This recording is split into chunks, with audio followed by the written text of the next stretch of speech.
PTF here, and before we get started, just want to remind folks that Monday is an absolutely huge day of thoroughbred racing in North America, and we're going to have it covered for you in 4 separate shows that are going to be dropping this weekend. Easiest way to keep track, honestly, is probably if you just subscribe to the In the Money newsletter. We'll put that on a Monday. It'll link to everything, inthemoneypodcast.com/email for that one. We're going to be covering Pimlico, mandatory payout on Monday.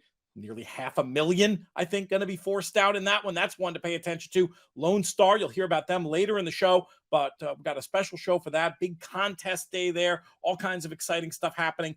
Big card at Santa Anita. They're forcing it out as well, and they've got 3 grade 1s on offer for that one. And also at Belmont, we've got the big New York day with some great racing, some big stakes, special show for that one coming as well. We're going to have a video version of that one too. Again, best way to keep track of all of it, inthemoneypodcast.com/email.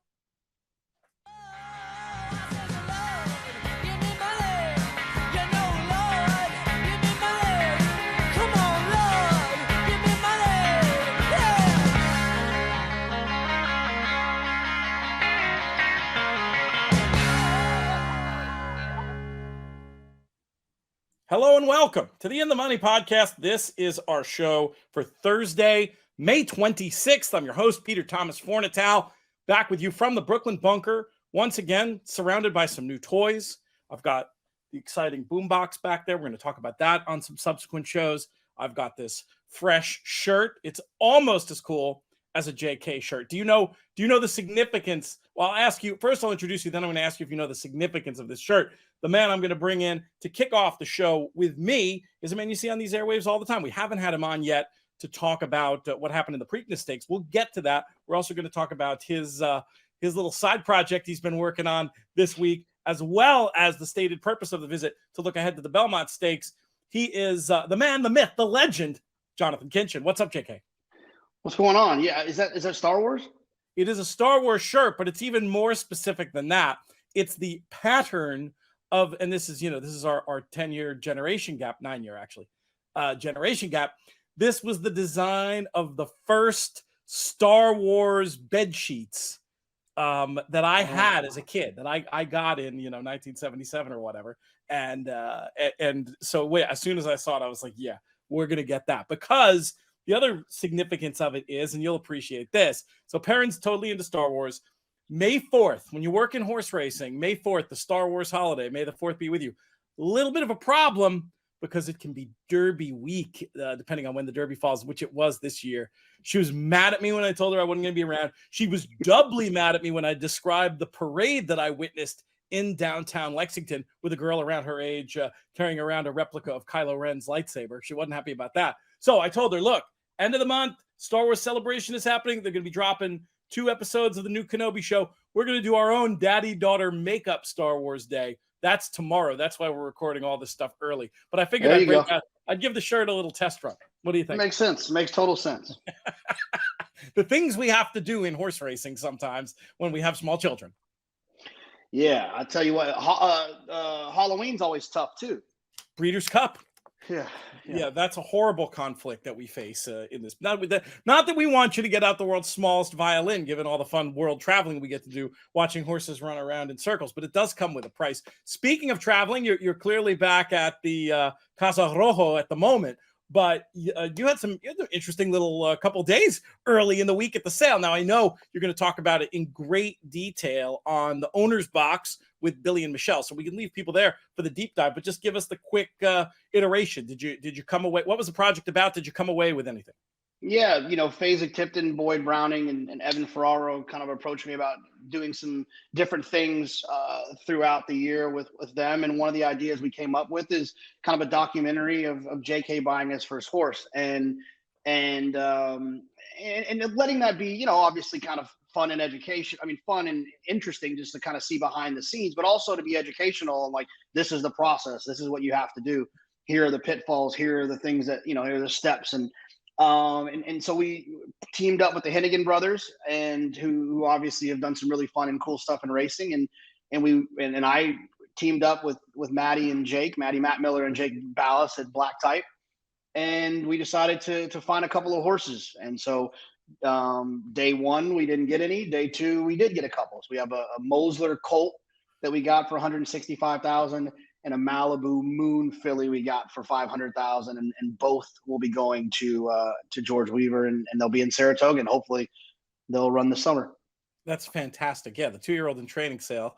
The plan sounds like both of those. The angle from 2-year-old in training sales, for folks that don't know, this is one we've talked about. Oh my, we talked about this for 20 years, going back to the Zeros shows with Harvey Pack. But when you see the horse in the 2-year-old in training sale sell for a multiple of the sire's stud fee, that typically means they're fast. I'm guessing that's very much the case with both of those runners that you're involved in, based on the price tags that I believe they were. Yeah, well, Mosler, I'll be honest, and I think people on this show, and you especially, people know that, like, I have a weird, I'm not Nick Tammaro, but I have a weird memory for things when it comes to racing. And I had to Google who Mosler was when Jake mentioned this is what we're looking at. I didn't know who he was. A Mott Sprinter, that's all I kind of remember. Yeah. He won a couple of times going longer, but he's a son of Warfront. So, there's a sneaky way, I think, that you're thinking you're getting some Warfront influence there. And then the Malibu Moon filly, who has a pretty strong family. It was good. But then the other cool thing about it is, and then obviously we'll move on, is like there was good underbidders on the horses that we tried to get. That makes you feel good when there's people that are smart that were underbidders. On the Malibu Moon filly, Donato was an underbidder. On the Donato Lonnie, of course, of fame, of all kinds of really good horses. And then Jonathan Thomas. A lot of the Baffert runners for the uninitiated, he's picked out. That have had and then Jonathan Thomas was the underbidder on one of the underbidders on the Mosler. So, we feel good about it. I think we can relate to that from we're not at the sales like you, JK, putting up our hands. Did you physically put up your hand? Did they Yeah. Oh, that's amazing. Yeah, there's a fun little thing in there. Me trying to figure out how I was going to do it. I wanted to wear sunglasses and go like this, but everyone told me I shouldn't, so I did something different. I think that was probably wise. Let's not reinvent the wheel. But when you're in your fantasy auction, there's that one guy who finishes last every year. And when you're in the bidding war with him at the end, and he's a Red Sox fan, and you're bidding on Trevor Story, you're like, oh my God, what am I doing? Whereas, the sharp person that finishes in the top 3 every year, you're okay ending up in the bidding war with them, and you think you might be on the right track. All right, let's talk about horse racing. Not horse racing, like in terms of not what's going to happen this summer, but what's happening right now and going to be happening in the next few weeks. Let's actually start by looking forward to the Belmont Stakes, if only because that's what the neat little title card that Tyler designed says. Belmont Stakes, early thoughts on this race. Obviously, the headliner is Rich Strike. You have been on record as being, I'm just going to say, a little cynical. I'll soft pedal it and say you've been a little cynical about the horse's chances.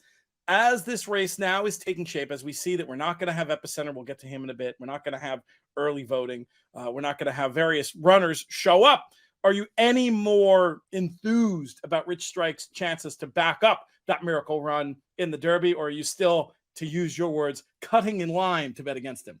Yeah, I will officially be cutting in line to bet against Rich Strike. And I don't know. I mean, I think Mo Donegal will probably be favored. Don't you think the same? Or it's so interesting. I would have said yes. But I wonder if all the attendant hype on Rich Strike, I don't think he's going to be any kind of price. Let's put it that way. I think when you just look at their paper, based on who's shown up, I think when you look down at his paper and you see Kentucky Derby and a 1 at the end of the running line, and every headline he's made, this is a story that really resonated with not just horse racing fans, but sports fans. And I do think you might see more Rich Strike money on his comeback race, certainly than you did with a Charismatic or a Mind That Bird, horses that were, 6-8 to 1 in their next starts. I think, and I'll take a look at what's going on in the international betting. I hadn't thought to pull that up before the show. But let me tell you a fun Rich Strike story while you're doing that. So one day at the sale, and I won't say the person's name, but I was introduced to like this kind of old timer, legendary trainer guy, right? I mean, the guy had to be 85. Okay. And I walk not Dwayne Lucas. No, I walk up and he hits me with this guy might have been 90. He hits me with I'll book all your bets or something like that. you know, he's love being him. nice, but being cheeky, like, oh, okay, big fella, like, all right, good to see you. How you doing? And then he starts telling stories, and it's always nice to hear, you know, stories from whatever. And then he asks me, which is one thing I hate more than anything, is when you ask me my opinion and then you want to argue with me. Why did you asked me? So what? Next time say, hey, do you want to have a debate about this? And then I can say, no, thank you. But don't ask me. So he says, what do you think of the Derby winner? I said, he'll never win another race. And I don't feel bad because there's no way this man's watching YouTube. And you haven't And named him anyway. You'll tell me no, after, I hope. no. And then he says, I said, he'll never win another race. And then he proceeds to tell me why he's one of the greatest Derby winners ever. Oof, that's a tough argument to make. And How did that at go? no point did he take any account the pace, but he was just saying like how the horse, you know, how he worked out that trip and how he finished and ran down those horses with perfect trips and how he had so much energy after the race. He was trying to bite the pony, and he's a good horse. He's and I was like, okay, well, I'll keep that in mind. Like, I'm not going to argue with you about it. Like, but anyway, it makes me, I don't, you know how I feel about Rich Strike. Pace dynamics, I think, are something that are very, very misunderstood. I mean, I think pace dynamics, they trump bias, they trump trips. For me, they trump everything. And that's why I, to this point, am still not super impressed with Rich Strike, who, according to the current betting, 7-1 for the big race, with Mo Donegal, to me, an almost unbelievable, listed as a 9-4 favorite. So between 2-1 and 5-2. As an maybe on the day, but for anti-post, that's madness. I can't imagine. No, I would never. Yeah. But I think there's a reason that that's the case. A couple of reasons. One is if you want to call the Belmont for the modern trainer, who's a Belmont trainer, it's Todd Pletcher, right? Sure. Todd's horses run well in this race. Mo Donegal had a trip in the Derby where he was extremely wide all the way around there. He was a horse that people liked going into the Derby. And he drew the rail. So there's a million reasons why you can like Mo Donegal just for the four-legged animal himself. Then you take into account that you're going to have a little Todd Pletcher involved, and I think that's probably the reason why that horse is being priced at that point so far. If you made me make selections, unfortunately we don't have to do this, but if you made me make Belmont selections today, he'd be no worse than my second choice for the reasons you mentioned. Pletcher, very good at this game. This was my Derby pick. And I don't think he's just some plotter. I think it's the way things have worked out. You don't think Todd Pletcher knows that don't you think he's much more likely to get the Pletcher trip 3 to 4 lengths off, grinding wide, than he is, to be 18 lengths out of it again? Absolutely. He'll be a lot closer. And I have to say this so I don't forget. The gentleman also told me that Rich Strike is better than Essential Quality. But so we're going to, I saw that. Anyways, look, this is one of those situations I feel the same way about the Derby. I was wrong about it. I think there's 3 horses that can win. Creative Minister, I think, is an interesting horse who ran well in the Preakness, and he's a progressive type. Mo Donegal, and We the People, who ran so impressively in the Peter Pan. I think it's another one from a speed figure standpoint that is one you want to take into account. Let's talk Creative Minister for one more minute. Props to Sean Borman. This was his key horse in the Preakness. He came on the airwaves. He said there was no need to split the variant that day, as many other figure makers did. He felt like that should have been 100. That opinion looks really good after he comes back and runs 100 in running third. And then, without the top 2 in the race coming back. And then the other angle on him for me that you were, sort of indicating too, JK, the pedigree. When you look at Creative Cause, and Tappet has just had a dominant run in this race, a lot of Tappet blood winning the Belmont Stakes. So having that in there, I think is super duper interesting as well, as far as Creative Minister goes. Now, when you talk about We the People, this is a horse I can really wear either hat on.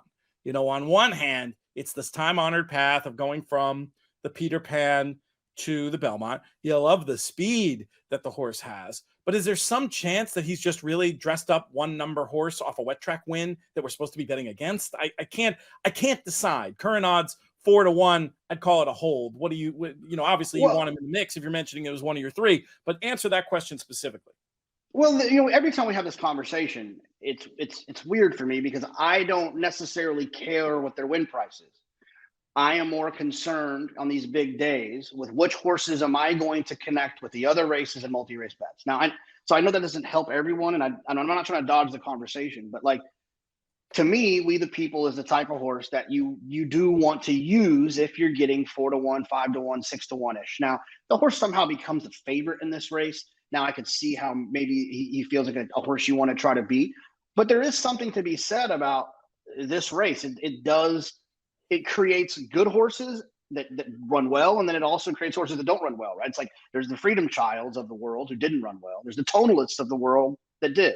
And I think that's the trickiest part when you're trying to identify what to do in this spot. I think that at a racetrack like Belmont, on a sloppy racetrack, I trust the figures there a little bit more than I do from other places. And I just think that he probably ran fast. And there was actually a trainer, a New York trainer. It's not George Weaver, because I know people know him from George. It wasn't George. It was another one that texted me after the race and said, that is the Belmont Stakes winner. Huh, interesting. And was probably the Derby winner if Rudy would have been a little bit more aggressive. Wow. I don't know what he means by that, but just to say that there's another horseman that believes that what he saw that day was real. And so, I think a lot of it has to do with draw. A lot of it has to do with the conversations of intent, things like that. But also, like I said before, and I tweeted it, but let me say it on these airwaves, I've never been more wrong about anything in my horse racing career than Flavien Prat is good. I'm sorry, that he's not good. Yeah, he wasn't. Never been more wrong. He's really damn good, and that I was wrong about that. And so I think that's a bonus that to have him on this horse. He's the high figure horse with his 103 Beyer speed figure coming out of that last race. And I agree with you. I think he's certainly interesting and in the conversation. There's just some little half-baked wise guy point in my brain that's not letting me like fully embrace him, but he would certainly be in the mix. We talked about the Pletcher success in the race. We talked about Donegal. I think his stablemate, should she turn up here, and undecided as of now, but still listed on the drf.com website, could be a little bit interesting. Nest, who is second in the Oaks to Secret Oath. I thought she had a tricky trip in the Oaks that I haven't heard many people talk about. I felt like she got stuck in behind, having to idle while making a move into the fast pace, while Secret Oath had the clean, perfect run on the outside. But what I really like about Nest is just, again, the blood, that Curlin AP Indy cross that's been so productive. Even if you say she's too slow, she's more of a mid-90s figure, and you're going to need to run 100 to win this. The distance could close that gap from you. Am I nuts to be thinking about Nest? Well, I think there was a higher opinion of Malathot last year, right? And Todd made the decision for Malathot to not go. So if Todd were to make the decision for Nest to go, like I said, this is a Todd Pletcher race. I would trust Todd in that situation. Yeah. It's a good point. But I will say this as well. The one thing that kind of cancels out that logic, and I don't mean this in a derogatory way, is the fact that Mike Rapoli does own the horse, and Mike Rapoli wants to win the Belmont Stakes. Now, he owns it in partnership with Eclipse, so I don't know what the percentages are. I don't know if Mike owns 51. I don't know, whatever. But it's also Eclipse is a partnership. So running in big races is good for them as well. They won that race with Tappert in the past. And so there's a part of me that I don't want to say it's a full owner pick the spot if she shows up, but Todd is also Todd, and Todd can shut that down if he wants to. Yeah, I think so too. Read the tea leaves. I just think if she shows up and Todd is saying confident things, then I will lean. If she shows up and Todd is hawing on some "we're taking a shot" type of deal, then I would maybe lean the other way. Honestly, you have to handicap Todd on that situation with that horse. That's honestly what I'll. Let's talk about some of the also rans from other Triple Crown races who might turn up here. Barber Road shows up. What's your opinion of this horse? This horse reminds me of a horse that is very dear to my heart, and that's Icebox. Because this was the biggest score I had ever had in my life on this day when Icebox was a favorite in the Belmont, and everyone bet him because he came running late in that Kentucky Derby. And so everyone thinks, oh, he's going to love 1.5 miles. That is not the case. Closers do not love going from 1.25 miles to 1.5 miles. It doesn't ever work. Never works. So I wouldn't, he's going to be overbet because of that. But let's also not forget that it was one of the fastest paces we've ever seen in the Derby, and that's why he ran the way that he did.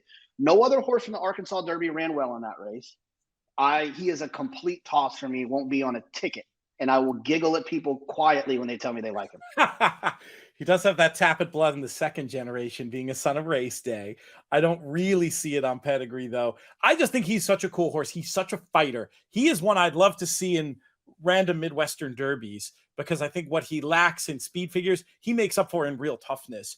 I don't think real toughness is going to get you a classic, though. He'll run second in a paceless Iowa Derby.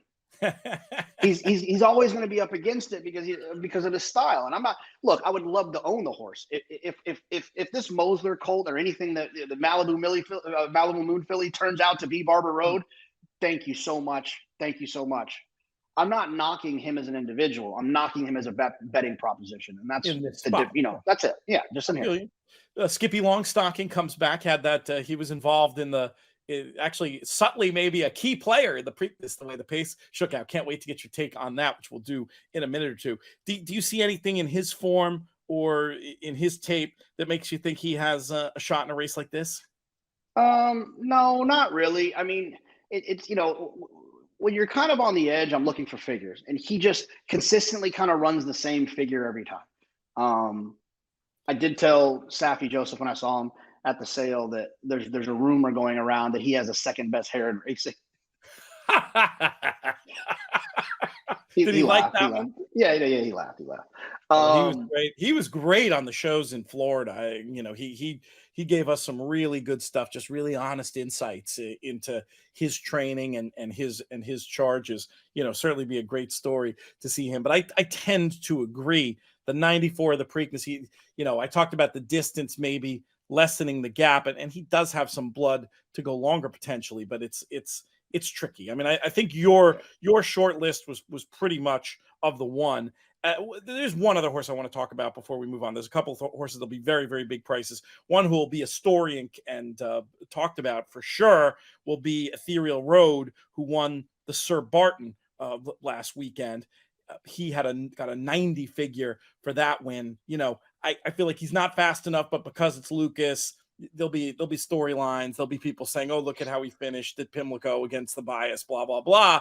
And I think he's one that I'd be willing to fade at what might still be single digit odds. I mean, not that I'm giving you a whole lot there to make a ton of money on, but that's my thought on him. You any more optimistic? No, I didn't like him in the Sir Barton. I surely don't like him in the Belmont Stakes. No, it's fair enough. Let's look back to the Preakness Stakes. The big question of the day. It's been just we watched the race together. We had the same reaction live. We were making the same kind of, oh my goodness, what's he doing comments. You rewatch the tape and you can see with Joel Rosario aboard Epicenter how the pieces were in place early in that race to force his hand maybe a little bit. I'm not as at first I thought it was a tactical decision that I went around describing as was too clever by half. But when you watch the tape and see him break slow and see the horse come over on him, I'm more understanding of it. I still want to point out something that I think was probably a pretty clear mistake on the day, but I'm curious where you are right now. Was it a bad ride aboard Epicenter? Yeah, we used to do this on the old show, I feel like, all the time. So what I want you guys to do right now is press pause and then hit Command T if you have a Mac. You'll get a new window, go to YouTube and watch the 2021 Kentucky Oaks and watch what Johnny Velasquez does on Malathaat. It's my opinion, and I'm very happy for Chad and Jose. It's my opinion that if Rosario would have done what Johnny did on Malathaat in the Kentucky Oaks, then he would have been right there at the finish, with a chance to run by him. I get it. The horse broke a little bit slow, but you're on the best horse who has tactical speed, who's wired Derby preps, who is close enough to a very fast pace in the Kentucky Derby. Stay after him and stay forward, stay into that position. That's his weapon. He's a 12-second furlong horse. 12 seconds, 12s. But when you have him go 13 and a half, now you've taken away his weapon. And he still finished like a good horse because he had a good trip. He did save ground on both turns, and that's fine. But he was never going to run by a fast horse like Early Voting that didn't have a tough trip. And so for me, but this is something I think you get with Joel sometimes. And I think Joel does a phenomenal job when he does a phenomenal job. But there's an occasion, and it's all of them. I'm not just saying Joel, but it feels like it's Joel more often than not, that more than the others. You get that, what are we doing thing? And you could see that in Steve's quotes. Steve did not like where he was. He was furious. He did not like it. He didn't like it. And I just felt like Joel should have stayed with him and put him into the race, despite the fact that he broke a little bit slow. But instead, I think Joel conceded, tucked him into the rail, and maybe was overconfident. I don't know. I just I wanted him to be a little bit more aggressive in that spot. He rode him like a 8-1 shot in a race that he expected to have a lot of pace, and he was a 3-5 shot in a race that didn't have pace. And this notion, and smart people think this, so I'm not, Nick Tammaro has intimated on Twitter he thinks it was a fast pace. I just don't really see it. There was a time-coded red fraction in the race, but I think that was largely the effect of a no-hoper setting the pace. And then I don't know if it's appropriate to name figure makers or not. I haven't asked them permission to give this info, but 2 professional figure makers I know had the race slow, and Jake Jacobs of Racing Flow had it neutral. So, I think you could have gotten away with pushing wide and getting up into the vanguard. It's not like you'd have been going into some suicidal pace 5 wide into the first turn, which I think, some of the Rosario defenders are saying would be what would have happened. I saw your tweet about fake fast. And I like it because I think that I don't care what the leader went. I care what early voting went. Right. Because that was the horse that's what mattered. And Jose rode that horse brilliantly, right? I don't think Jose moved too early. I think Jose just rode the horse the right way. And so anyways, I think it was a mistake ride. I make mistakes every day, so I'm not knocking Joel. But if we're going to analyze the horse, the performance, and the race, I think he made a mistake, and that happens. I think the bigger mistake, if there was one, might have been not letting the way the track was playing maybe alter the plan a little bit. Maybe you warm him up aggressively for early speed energy and just do absolutely. And maybe he did more of this than I saw. I didn't see it, but it just didn't seem like he was aware of the fact that you were going to really be behind the 8 ball if you didn't get out of there. It seemed to me like he acted like it was no big deal. He broke a step slow and was just as happy with plan B as plan A. And on this day, the way that track was playing in that expected flow against that serious horse, who I do want to give some props to before we get out of here in early voting, once he broke slow, he was in trouble. So even if you don't give him a hard time for what happened in the gate, maybe you give him a hard time for that. I don't know. I will say this, let's defend Joel for a second, because I feel bad. I feel like we're bashing him, and he's one of my favorite riders. Steve Asmussen, he gave those quotes. I'm going to just say it. I think he's a notoriously difficult guy to ride for. He gets upset and he makes changes, and I don't think he's somebody who's easy to ride for. So I think you can sort of forgive him in the emotion of a really difficult moment saying those things. The other way of looking at it is the horse has lost his tactical speed to some degree, and backing up the idea that he's going off form a little bit is if you thought he was the best horse and it was a bad ride and he should have won, why don't you come back in 3 weeks in the Belmont? Oh, well, because I don't think anyone wants to come back in the Belmont. Like the Belmont is a tricky race because it's 1.5 miles, and none of these horses are bred to go that far. And there's other great opportunities, and there's a Travers that people see over the horizon. And I think that race is always going to be circumstantial to who decides to run in it. Mm-hmm. Chad doesn't want to run his horses in the Belmont unless it's a Triple Crown. I think a lot of guys feel that way, So, yeah, I don't know if the horse. I mean, how could the horse? I don't think the horse could lose a step in 2 weeks. It's unusual, that's for sure. It'd be very. Yeah, it's more of a devil's advocate argument, by the way. Yeah. I think he broke a little bit slow, and Joel was passive, and I think that's okay, because I'm sure there's other times that'll work out, but it didn't on Saturday. Fair enough. Very interesting to get your thoughts on all that stuff. Really interesting. I mean, for all the complaints by me and others about, how we wish we had more of the same horses running in all 3 of these legs, they've all had interesting storylines and lots of things to unpack as racing fans and horse players. I'm going to let you get out of here. You're over time already, JK, but you have a closing thought for us on this segment of the show. Yeah, I mean, there's going to be Belmonts that are outstanding. There's going to be Belmonts that are average. There's going to be Belmonts that aren't great. It's going to happen. But I will tell you this: there's never going to be a bad Belmont Stakes card because the undercard races I'm getting really, really excited about. So look forward to talking about those over the next couple of weeks. Met Mile, you have your Met Mile horse yet? No, I just hope Flightline shows up, and Oh, then I'm going to force myself to single either him or Speaker's Corner. Life is Good is not being considered for that spot. I haven't heard. I don't even know if he's working. Maybe I don't. I mean, I hope so. I think Life is Good's goal is the Whitney, so I think Life is Good is going to probably get a little bit more time and then show up for the Whitney. That's maybe a prep for the Whitney. He's worked. No, he has not. He worked March 12th, and he worked at WinStar on May 13th. So he's still at WinStar. So no, he's not under consideration. Okay, that makes sense. So I was just dreaming for a second there. Where can we find you this weekend? You're going to be huge weekend of racing. Yeah, I'm on Friday and Saturday, and then Monday. I'm not on Sunday though. Friday, Saturday, and Sunday I'll be on. We'll have a special pod with Nick Tammaro and Andy Serling covering those Monday races, sponsored by our pals at NITHA. So you're going to want to check that out for sure. JK, we'll be talking soon. See you. Monmouth Park is back in action, and it's racing more like you'll remember it from the past at Monmouth. The crops are back. The cooler area is open once again, and it's been good racing so far, and it's only going to get better. Definitely want to promote the fact that June 4th is BetMakers Day. It's also the Pick Your Prize contest.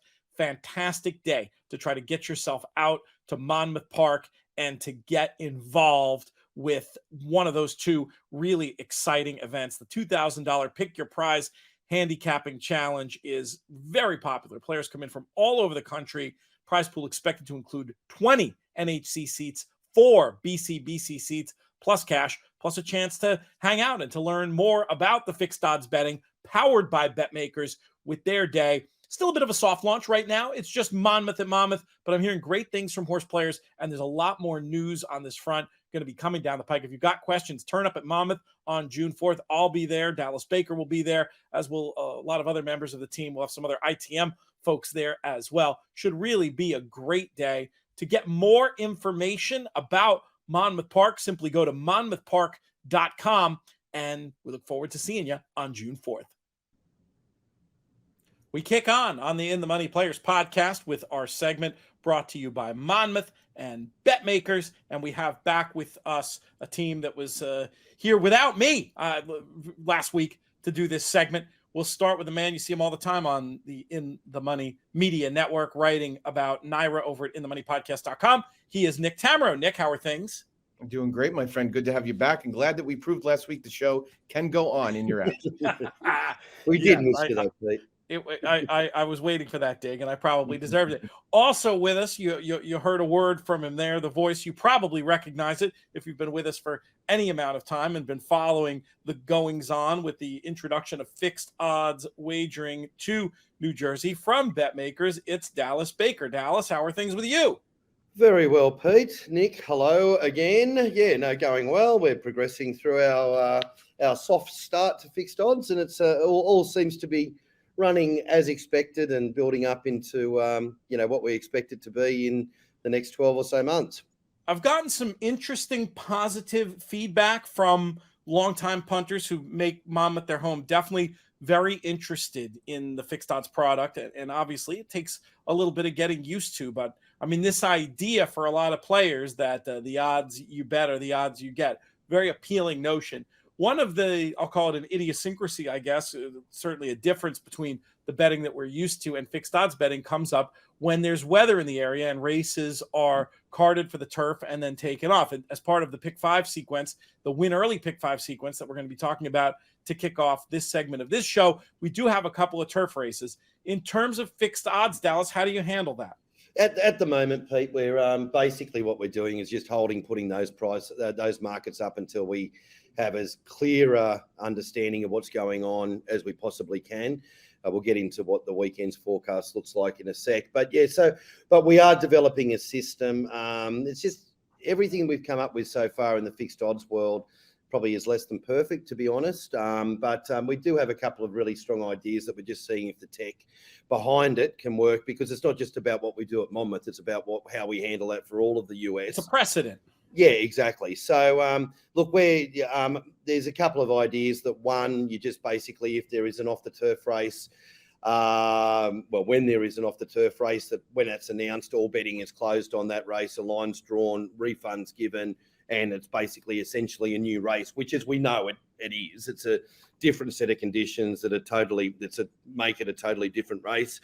The other one that we're probably favouring is that that if you have a bet before the race has been moved, then the closing price, whether that's the tote or whether that's where the fixed odds price ends up, that's where we could land with that as well too. But just looking at, there's a few ideas out there. One, as I said, it's got to be easily supported with the tech, and not just our tech, what we then send on to the bookmakers as well too when they come online, and also making sure that everybody's happy with it. So at the moment, we're just taking a wait and see approach with it. As I said, just not just holding the markets back until we have as close a definitive decision as you can. And then, but hopefully we have a much better method that's going to be fully automated and fully explained out. But it's not a perfect solution from our end, from the end of the price assessing and the bookmaking side of things. It's hard because obviously we're going to see horses in I'm trying to remember which races off the turf. But a couple of them that are there will only run if it's on the dirt. Sure. If it runs on the dirt, they're favourites. If it runs on, and obviously they're not running on the turf. So yeah, it's tricky. So tricky business. It feels to me like that second solution you mentioned can work as long as players have a chance to cancel their tickets. Yeah, that's exactly right. I mean, what we're trying to work out is essentially the fairest option. First and foremost, it always has to come back to the customer, as I refer to as the punter, as you refer to as the gambler. They're the people who need to be looked after most. So we've got to find the fairest solution to that. But then also working within the tech parameters, and also having a little bit of fairness towards the bookmakers as well too. Yeah, we're not as concerned about that from our side of the counter. But of course, it does feel weird considering most of my life I've been on the punting side of the fence. And but yeah, I mean, one of the beautiful things of bet makers is we sit right in the middle. So I think we're on both sides of the fence. So we, like with a lot of the things that we do in the wagering landscape, is that I think we've got the ability to have the most balanced opinion because we do see it from both sides of things. So it just comes down to how that can all work out. I don't know if there's ever going to be a perfect solution to it, and I'm sure whatever the case is, there'll be no, but you're never going to please 100% of the people, but we're doing our best to come up with the best solution. Let's dive into the form, men. It starts off with race 1, the nation's earliest pick 5 on Saturday at 12:15 Eastern for this maiden claiming race, 3-year-old fillies and mares and up. Nick Tammaro, let's bring you in for your view on this race from a more of a pick 5 perspective. And then we'll get Dallas to give us a rundown of some prices or make some predictions in that regard. Yeah, I think we're going to be looking at one of the shorter prices in the sequence here in the 8, this far outside horse, the 7, our funny business, who figures to probably drift down from 7 to 5, 8 to 5, somewhere in that range. Perhaps a little bit less, getting back in for the tag for Gerald Bennett. This is a barn that really has not made many forays into Monmouth racing over the years. Obviously wins a lot at Tampa during the winter. So we'll see how well our funny business stacks up class-wise. I think she does. She comes out of what looks like a pretty productive race with the 1-2 finishers having both come back to win. She's going to be tough to handle. I think in terms of other options in the pick 5, you're probably going to want to try Princess Lean just for the Paco factor. Of course, what always happens here is you end up having to take a much shorter price than you'd like based on the fact that he's somebody who's so well backed at the windows as well. But I think it's a pretty safe spot to have a single and then maybe back up with the 3 and 4. All right. So the 7 and the 4 sort of in the middle range, and then the 3 as a potential include as well. Dallas, price wise, let's talk about this. Our funny business made 3-1 on the morning line. What do you think? What price are you going to be opening up at? Oh, if you can get 3-1, I'd take it, Pete. We're 3-2. Okay. Simple as that. You know what Nick said. It does look to bring the most solid form, and probably gets across. Probably looks to lead or be right there, controlling in some way from the outside gate. And Sammy Camacho, who rode his 1,000th winner last week, he got a nice little trophy from that from the good people at Monmouth for doing so. But yeah, look, it's hard to see it being any shorter. You know, much better than 2-1. Obviously, it'll fluctuate around. A lot of it might, as I mentioned last week, the interest for the first starters moving in stereo, probably the most one. If there's a push for that could adjust the market. But pretty much how Nick saw them is market order 3-2 or $2.60 decimal for our funny business. Princess Leans around the 7-2 mark, $4.60, and Ashiana is 4-1 or $5 decimal. So pretty much how Nick's seen them is pretty much how the market will be going up. And yeah, hard to argue with our funny business from out wide. Race number 2 is a nickel claimer for 3 and up, going 5.5 on the dirt. Market wise here, at least in terms of the morning line, we've got Flipping Fish for very popular connections in Paco Lopez and Kelly Breen installed at 8-5. Dallas, is that similar to the way you see it? Yeah, close enough. We're 3-2. I should mention with Paco though, I mean we're pricing it based on, you know, what it probably will be. And obviously those shorter price favourites will have a bit shorter because that's where they'll end up. But most of the time with Paco Lopez, as you alluded to, he does attract a lot of betting at Monmouth, and rightly so, because he does ride every second winner there.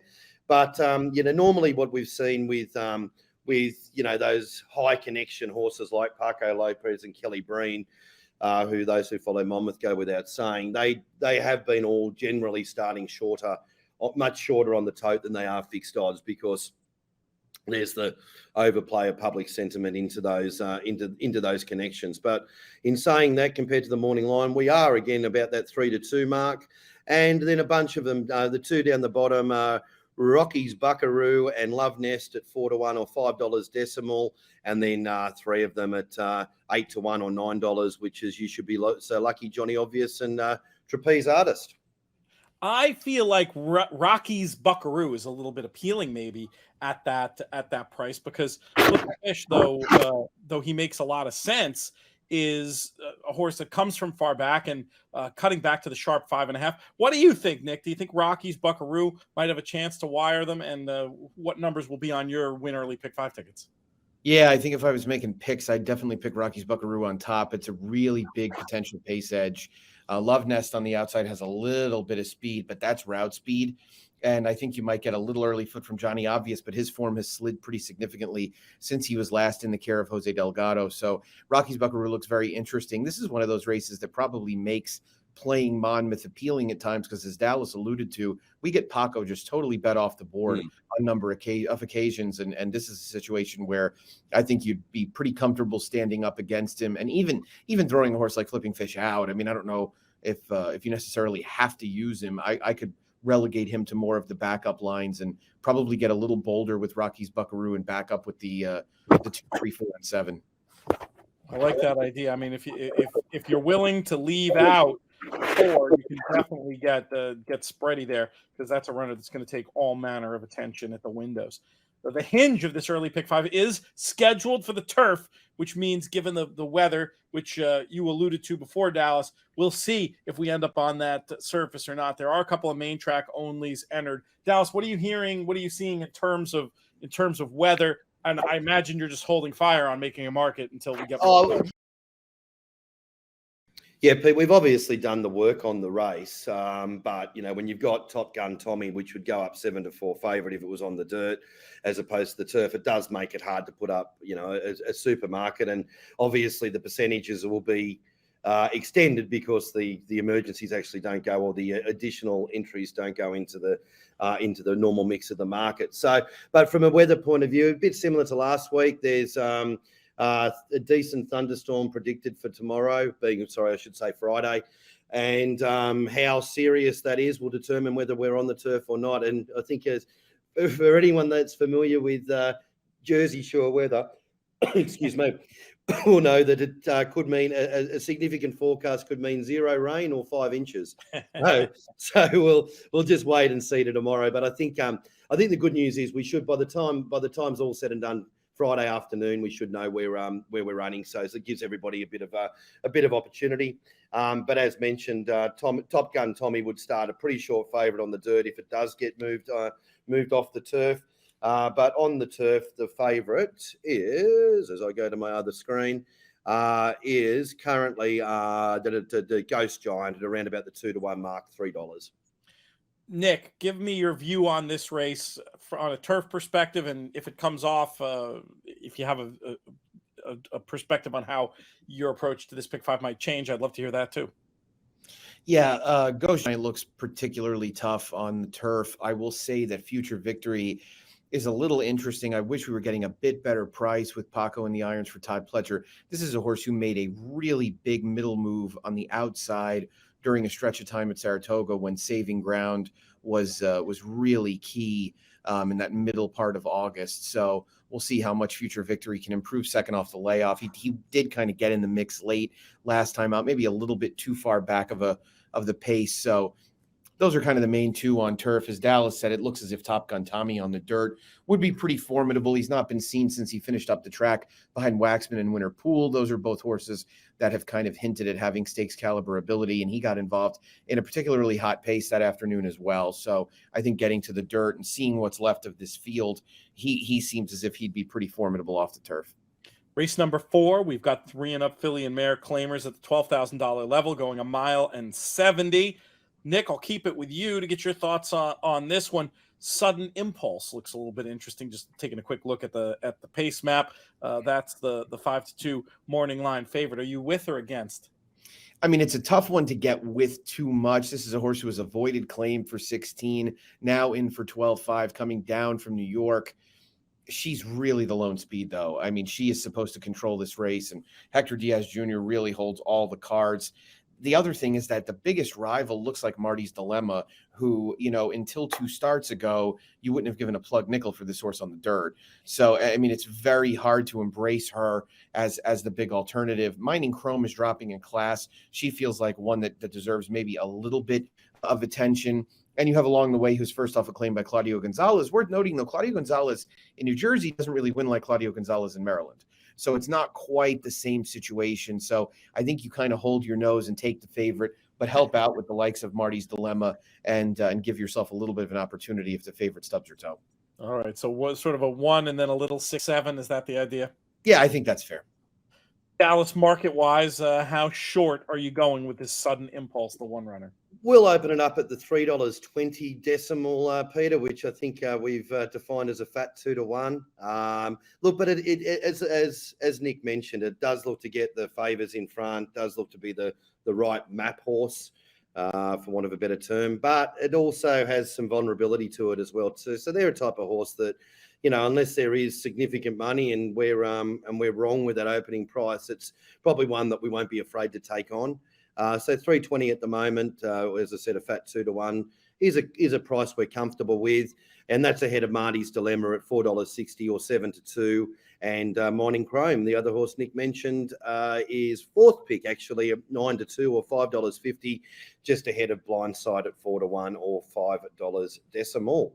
That's a great bit of bookie slang we'll pause on just for a second here. The idea of the difference between a horse that a bookmaker is willing to take on or one that you want to have on side. And it works for punters too. I think it's pretty intuitive, but the idea basically being the horse you're willing to take on, you're willing to lose a little bit if that horse gets the job done, willing to take a stand as opposed to the keep on side. You're going to be very, very much paying attention to what that price is and trying to make it so that if that one wins, you win too. Is there anything to add to those simple definitions there? Yeah, that's pretty much it. Pete, it's funny. Like 2-1 is 2-1, but it's not 2-1, if that makes sense. Like, I mean, the horses have to have the price, and it's pretty hard to not mark Sudden Impulse favourite. But it's like it's a soft 2-1 as opposed to a firm 2-1 as well. Like, that's from putting the bookmaking hat on, you know, if a horse is bringing in, it's always about obviously relative of what horses are running against each other, and you know, obviously who's going to be the fastest in that race or whatever. But you know, but there's also things there if you can find holes in it that, you know, give you a little bit more comfort as a bookmaker if you're looking at a pretty significant red number in your book, that you're happier than that than say a horse that you couldn't get any shorter because there's some really strong competition behind it, but you know that is absolutely a rock solid 2-1 as well too. So yeah, it's a funny mindset to have, but yeah, there's 2-1 and 2-1 and not 2-1. It's crazy, but it actually makes perfect sense. Let's talk about the fifth race that pays off the win early pick 5. We're back on the turf, $16,000 claimers going a mile and a 16th. Dallas, there's a main track only entrant in here. Are you as impressed with this one's chances? Should we come off as you were with the runner that we talked about? No, I mean it's in the market, but I mean our price at the moment is $6 to 1 or $7. That's the price that obviously if it's off the turf we're going to have a hell of a lot of scratchings. But if that field was to transfer to the turf, we'd still to the dirt, I should say, we'd still have it around about the 6 to 1 chance. So not as annoyingly reckless in the market to stuff things up, to be truthful. So it's not as much as a nuisance as the other ones have been. But our favourite at the moment, Peter, is 5 to 2 for Corrado, or $3.50 on the decimal, and that's ahead of Super Wicked Charm number 10, which we have at $4.80. So a thin 4 to 1. And next is a flat 4 to 1 Food Bank Helper at $5 decimal. So that's pretty much how the markets will go up. What do you think, Nick, in terms of this win early pick 5? How are we going to get paid? Oh, you got caught on mute. Corrado is definitely the one to beat, no question about it. I think the concern, of course, is that we really don't know if this horse is any good on the turf, right? I mean, if you take his first effort at face value, he got a speed figure that very much puts him in the realm, but now the trainer's taking a kind of a plunge down the class ladder, just a little bit lower than where he started claiming price wise. So I don't think it's as big a concern, but I do think this is a horse you have to help. I don't think you can trust him very much at all. And I thought One Lucky Day and Sir Saffir were both a little interesting, each from Kathleen O'Connell's barn. They look like the main two speeds. And so I don't think they're going to engage in some kind of battle. I could see Sir Saffir hanging around. I think the competition last time out was quite a bit tougher than what he meets here. So I'm willing to give him a little bit of a pass for that race. I also thought that you probably wanted to try and find a way to include the recent winner for high percentage connections in himself. And that was down to Sir Saffir was really where I wanted to focus, but the other one, and I completely marked the 7 Food Bank Helper for Gilberto Zerpa, high percentage barn, of course, late running type, who was victorious at Gulfstream last time out. He's a horse that I think you're going to want to throw in as well. So some combination of 1, 11, 8, 7. Yeah, 1, 7, 11 primarily. The 8 be more of a backup. And I do think that on the turf, I wouldn't be surprised if Kathleen O'Connell opts to just run one of these two. Okay, that makes sense. We'll see how it plays out. Before we leave Monmouth, let's hop ahead because we have an interesting little stakes race that goes as race number 11 at $4.55 with $100,000 in the pot for the cliffhanger at a mile and 16th on the turf. We do have some MTOs here. Hopefully, if nothing else, this one will be able to stay onto the green. But Nick, we'll bring you in for your thoughts on this one. Turn to the races of Analyze It, a horse many folks will remember. I still watch the 2018 Breeders' Cup Mile and pretend like he held on. It just hasn't happened yet, but I'll tell you, and Analyze It. Those, Nick. We've all got those. It's the truth. He's a horse that really doesn't fit that well in here pace-wise. There is a lot of speed signed up. I don't know what kind of trip he's going to end up getting, and I worry that now, as a 7-year-old, even as a new gelding, his best days are probably well behind him. We'll see if he can bounce back. Obviously, this is a horse who, has shown a tremendous amount of ability, even as recently as last year. Another horse that showed a lot of ability early in his career and is trying to get back going is Hawkish. And Hawkish figures to get a much better setup than Analyze It, because he's a horse who'll take full advantage of a quick early pace. And Jimmy Toner now brings him in second off the layoff. The likes of Busy Channel and Mr. Dumas and Midnight Tea Time, they compare very favorably to these horses. So I think Hawkish is a horse that at the price that he'll probably end up being is pretty interesting. I want to say he was made 6 or 8 to 1 on the morning line, which would definitely make him 8-1 on the morning line would make him very interesting. I think the best speed is probably Midday Image, just because he's in very good form. I don't want to hold the Pan American against him because it was at 1.5 miles. I don't know how much it'll dull his speed. This is a horse who's very good, and we'll see if he ends up going in here depending on the situation. But if he does, and so do the other speeds, then things are really going to set up well for Hawkish. I like it. So it'd be a fairly strong push from you from Hawkish. In terms of the pick fives, any particular backups you'd want? I mean, I would cast a wide net here. It's a sequence, I think, where you can narrow down in a couple of other legs, but I think you'd probably want to include Yes This Time, if you can afford it. And Kentucky Ghost is a horse that pulled up last time and was vanned off. I don't know if it maybe had something to do with not having Lasix, but the fact that Vicky Oliver is bringing this horse back so quickly in a state where you can treat your horses with Lasix, I think that's a pretty clear sign that this might be a horse that has trouble with bleeding. And so he's one I think I would include too at a relatively strong price. So I would say 3, 7, 9, definitely some 10, and a little bit of the 4 and 5. All right, I like it. 7 and some 4 and some 5. Good stuff. Dallas, let's talk about Hawkish. Where do you have the line on this runner? Yeah, it's High Wire and Handsome here, Pete. It's $5. Hawkish is a 6-1 chance or $7 decimal. So getting under Nick's guard a little bit there. There's no 8-1 here, Nick. So I'm sorry about that, mate.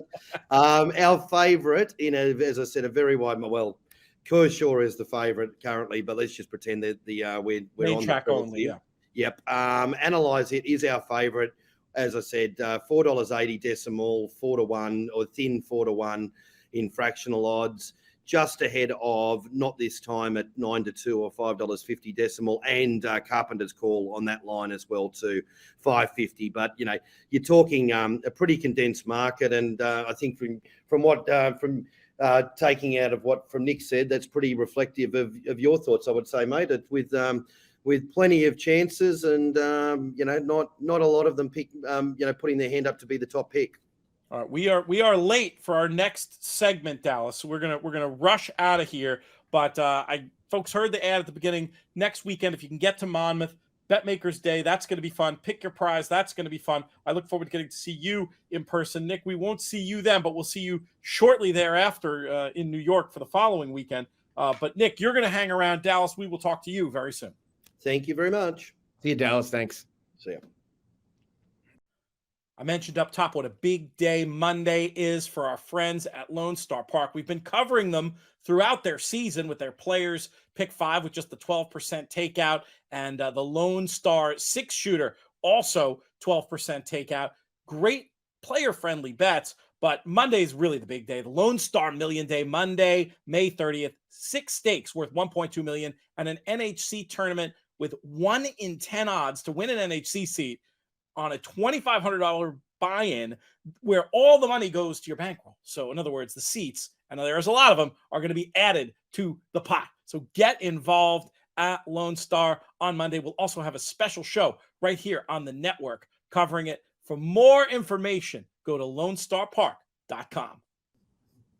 Next up on the show, we proceed to our Texas segment. We keep with us the man who was in the last segment, Nick Tammaro, who's still in Texas. We don't need to introduce him again, but we will introduce a woman who loves Texas, but currently is in New England, where she resides. She is Jessica Paquette. Jessica, how are things? Everything's great. How are you?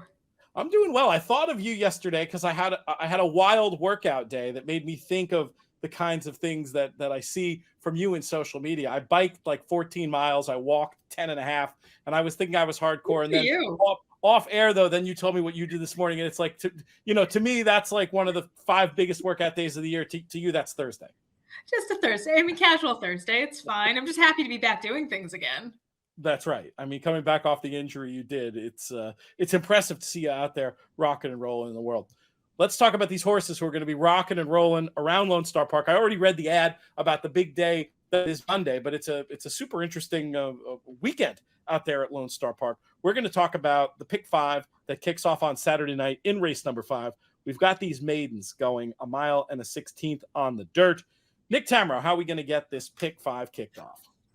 I mean, unfortunately, we're probably going to do it with a pretty short price favorite in the number 7 Golden Flash for Brett Calhoun. Lane Leslie's in the irons, and 2 starts in a row now. This horse has gotten involved in hot paces. 2 starts back, he said it. Last time out, he kind of moved into it before getting out finished late by Pivelin. This is a horse who was really highly regarded, Pivelin, from the Steve Asmussen barn earlier in his career. So it feels like it's supposed to be graduation day for Golden Flash on the outside. Probably a little support for Wildwood Z, who was third last time out against similar here at Lone Star. That came after a series of tries at Oaklawn. The balance of this field looks like it's probably a little bit lesser, and it feels as if one of the chalks will get it done. Jessica, is it as simple as the top 2 in the market with the lean towards Golden Flash for you, or do you have a contrarian opinion to bring to the mix? I agree with all the points made about Golden Flash. I think it looks like a very logical graduation day for this horse. That said, I am going to use one horse at a little bit better of a price. That is number 4, Blurt. I loved his last race. That was on the turf. He was third behind Malibu Channel, who I have been chasing since his first start. Nice to see him finally get in the winner's circle. And this one may be better suited on the turf at this point, but I thought that was just a really good step in the right direction. Ronnie Craven's very live first off the claim as well. Let's move right along to race number 6, where we have Texas bred fillies and mares allowance types going a flat 5 on the turf. And Jessica, we'll keep it with you.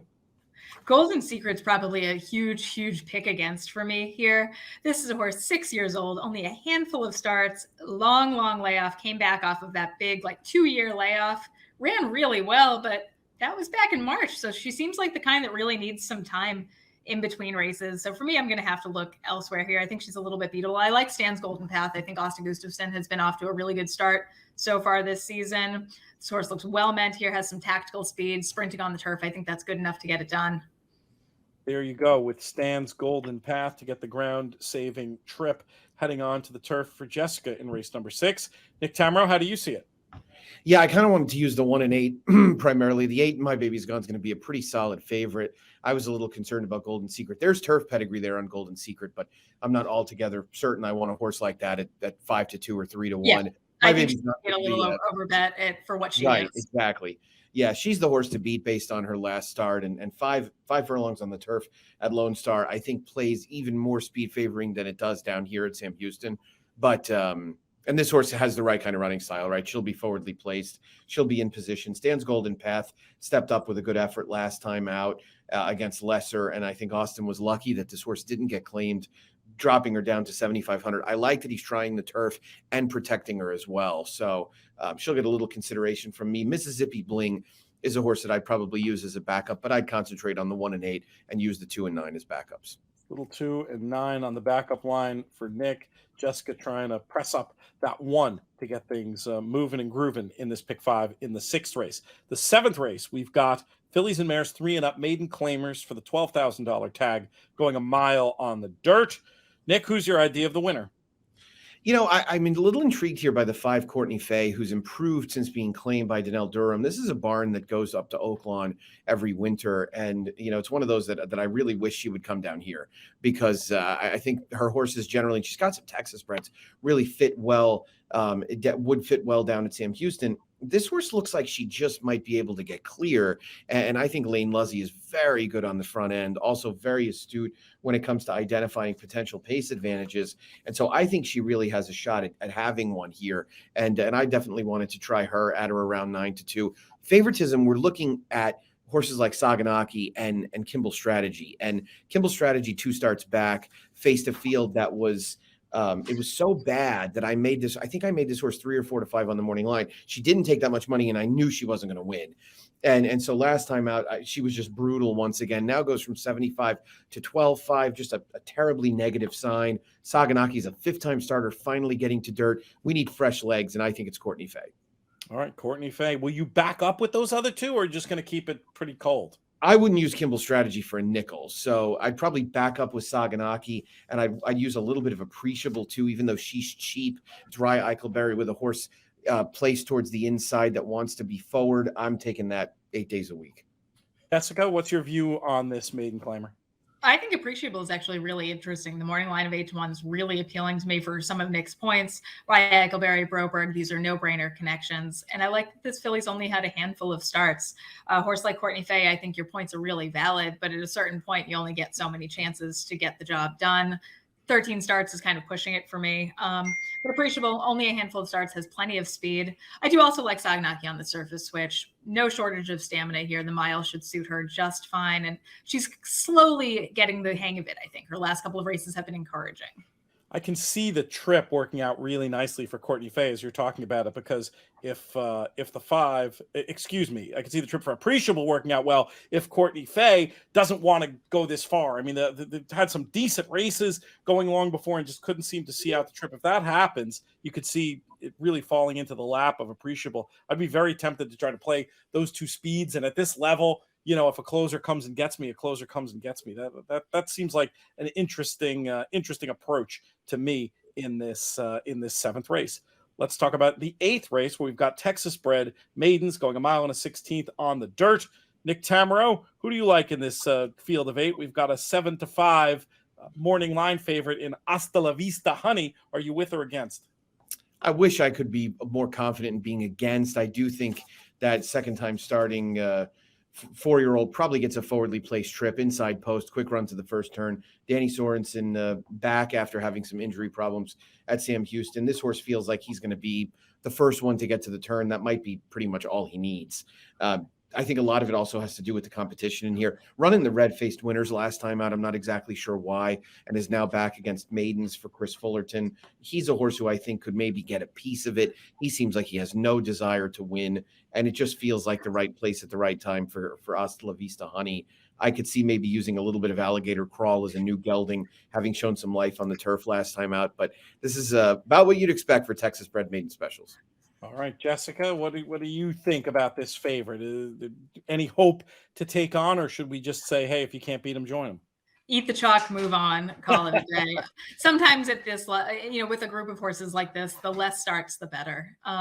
Only one start, plenty of room to move forward. So, yeah, Hasta La Vista Honey, single and move on. Race number 9, our nightcap, is an allowance race, 3 and up, fillies and mares going 7.5 on the turf. Jessica, we'll ask you the key question. How are we going to get paid? Well, I think you have to go pretty deep in this race, and I am going to use one massive long shot on my ticket. That is number 2, Pumpkin Bread. I know. This horse looks like a huge long shot coming in off of a serious layoff, but that one win did come on the turf, and this horse just has grass influence up and down her pedigree. English Channel out of a Kitten's Joy mare. So just turf. It makes sense that she broke her maiden on the grass. And I think it's a little encouraging that Richard Aramia gets aboard. He's not one of those jocks that kind of rides every race and takes every opportunity, I think. So that's good enough for me. I'm also going to use Gurkha Gold on the quick turnaround and also Gastown. All right, so 2, 1, and 4 for Jessica there. Certainly on Bloodlines, you got to love the play. And I was going to just take a wild guess that Pumpkin Bread would be a lot better if you got some cut in the ground. Not sure we're going to be seeing that on Saturday, but I mean that's soft turf both sides, right? With kids, really is. Yeah, interesting stuff there. I mean, super interesting horse anyway. Nick Tammaro, how about you? Is this a spread around and try to catch something approach, or is there something you feel like you can get stuck into here to close things out?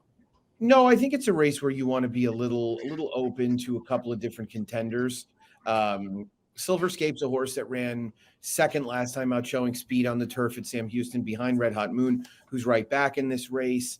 Taylor Secret's a horse who interested me quite a bit. I thought she got involved in a pretty hot pace last time out down at Fairgrounds. And of course, the third place finisher from that race, New Year's Eve, came right back and won the Edgewood on Kentucky Derby weekend on Oaks Day. So plenty of good form lines there. The Broberg trained duo of Glitterary and Gurkha Gold each look like they have the capability of winning this race. They're a little on the cheaper side, though, and they're probably both going to be pretty heavily bet. The favorite that you have to talk about is Mid-Year. I mean, she's the horse to beat. I don't know if I'd be willing to take a particularly short price, but I think this is a horse who looms pretty interesting and a definite win candidate, having scored 2 back at a big price and then came right back and I thought ran credibly against much tougher. She Sky's the Limit, basically a stakes caliber horse in the Midwest. So I think Mid-Year's effort that day, plenty good, but it's one where I'd be using every bit of the probably 3, 4, and 6, backing up with horses like the 1, 2, 7, and 8. I have no issue with Pumpkin Bread at all, who really has a great amount of upside, and horses like that in this scenario, to me, always offer appeal. And those long shots you mentioned on the outside, to toss in for a penny, the 9 and the 10, or just more curiosity? More so the 10 than the 9. because it is actually a race that, I mean, according to Timeform US, it's not supposed to have a particularly fast pace. I think that a horse like Taylor's Secret will be forwardly placed. Jansen Melanson has proven to be a very aggressive rider. I don't think he's giving up a potential forwardly placed trip from the inside going 7.5 on the turf at Lone Star. All right, great stuff from the team. Nick, you'll be back at some stage over the weekend with a show covering the Monday races. We're going to have, as I mentioned in an ad earlier in the show, a special newsletter dedicated to, I believe it's 4 different cards we're going to be covering on Monday. It's just an insane day of racing with some really interesting stuff all across the country, including our friends at Pimlico, who hopefully we're going to be doing a show for. Guessing there's going to be close to 500,000 being forced out in that Pimlico carriage. It's at 460 going into Thursday. Okay. Oh, geez, it's that high? Yeah. It's going to be huge. Yeah, we'll see. So that's going to be fun. We'll get a show out for that one too. And then, of course, we got Lone Star. We've got NYTHA with the big day of New York breds, and then huge stuff in Santa Anita with a force out and 3 Grade 1 stakes. So Monday is the day horse players want to be in front of screens, or at least have their phones out with them. Jessica, where do you see most of obviously you'll be playing Lone Star. What else are you interested in participating in this weekend? Oh, it's just a super weekend. And then there are Breeders' Cup implications at Santa Anita. So we're kicking off the summer technically, but also really looking ahead to the fall as that all starts to come together too. Great week, great day of racing. It's a good thing we can all stay connected to racing, even if we're pretending to enjoy our families and Memorial Day barbecues or whatever. I can be like just stealthily watching on my phone. It's fine. I'm very social. We can do it all. It's 2022. This is, multitasking is the new paying attention. And I'm glad you mentioned, sort of hinting ahead to Breeders' Cup makes me want to put in another plug, which I've already done elsewhere in the show. But this year, I'm going to, at various times, I need both of you guys to help out. We're back with Horse Player Happy Hour next week. So once again, these contests, player-friendly terms, the rake going to the Thoroughbred Retirement Foundation and the Thoroughbred Aftercare Alliance, and 2 Breeders' Cup betting challenge seats added to the pot. So great stuff. All right, you've done what you can do. I appreciate your help, gang, and we'll be back soon. Bye, guys. Sounds great, my friend. Thank you. As mentioned earlier, next week, a big week of racing. It kicks off with all that fun on Monday. Tell you what, though, one of my favorite things happening next week, the return of Horse Player Happy Hour. That's going to be on Thursday. The games aren't open yet, but they will be. And we'll be tweeting about them, talking about them. You can sign up on horseplayers.com to play in Horse Player Happy Hour. This is a $20 feeder where the VIG, as it were, goes to charity supporting the TAA, Thoroughbred Aftercare Alliance, and the TRF, Thoroughbred Retirement Foundation. And as part of it, we have available to you 2 seats to the Breeders' Cup betting challenge that are part of our Horse Player Happy Hour tour. And of course, you can win in the old school way with these feeders going into big Saturday events for the Breeders' Cup betting challenge as well. If it sounds complicated, don't worry about it. We'll explain it all. What you need to know for now is there is a great player-friendly opportunity. It costs $20.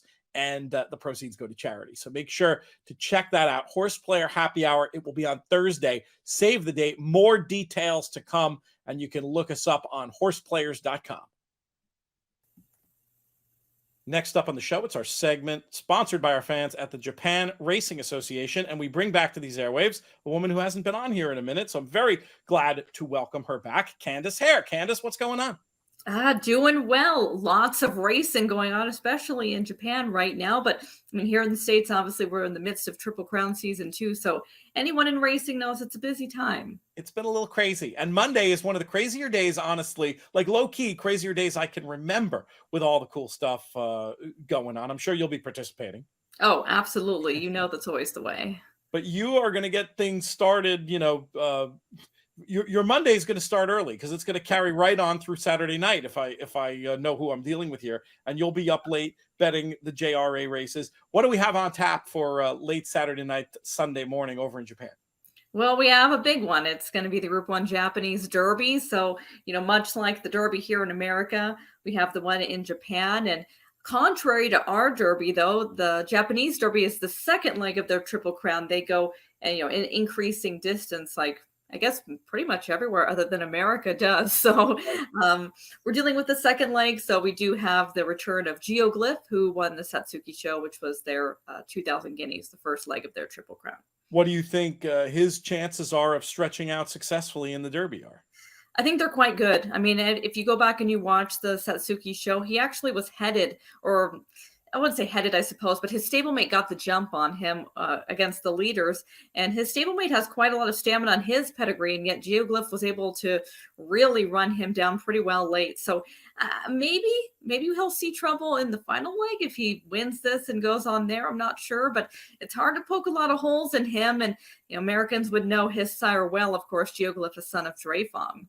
Yep, Dreyfong, who certainly made his impact over here, and interesting to see what those bloodlines are accomplishing. For a horse that we thought of primarily as a sprinter over here, but with horses and blood, it doesn't always play out the way you would think just from looking at the sire's PP. That's for sure. Who do you think some of the other main contenders are? Who might be the main danger in terms of the Derby competitors?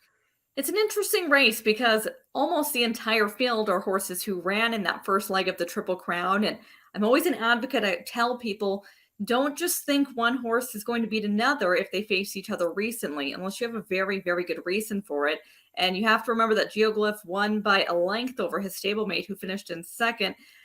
So for me, that's a pretty significant margin. You need something, a massive change of distance and equipment adjustment. Maybe the second place finisher had a really rough trip. You need something to really overturn that margin.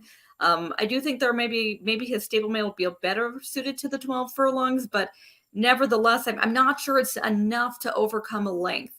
I do think if you're kind of keyed in on wanting maybe the bad luck horse from the Satsuki show, I think that would be Do Deuce.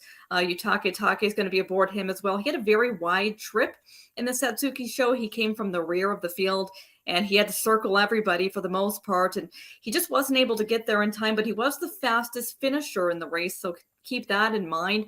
But again, maybe one that we'll want in the St. Ledger if he does end up in that final leg of the Triple Crown. I think he'd relish that sort of a race. And here the concern I'd have for him, and maybe if you're looking for a knock against Geoglyph, is there's just no speed in this race. We saw that in the Satsuki show. There's really no difference in this race as well, with so many of those horses coming back. And so it makes me want to lean to a newcomer to this field, and that's going to be Piece of 8. This is a son of Screen Hero out of an Oasis Dream mare named Treasure State, and he's undefeated. He's only raced 3 times in his career, so this is his first time at this level, but he's really just lone speed in here, and that's how he's cleaned up all 3 of his races so far. He goes out to the front, and he's just able to carry his speed so well. He's never gone over this distance, but his pedigree suggests he should be able to handle it. I mean, it's never easy to win a Derby on the front end, especially the Derbies that aren't contested over the turf courses. And obviously, we know that this Derby is a very testing 12 furlongs. But if they leave him alone out front, which I think is very possible, then Piece of 8, in my mind, is the main danger. It's just a matter of class. Is he good enough?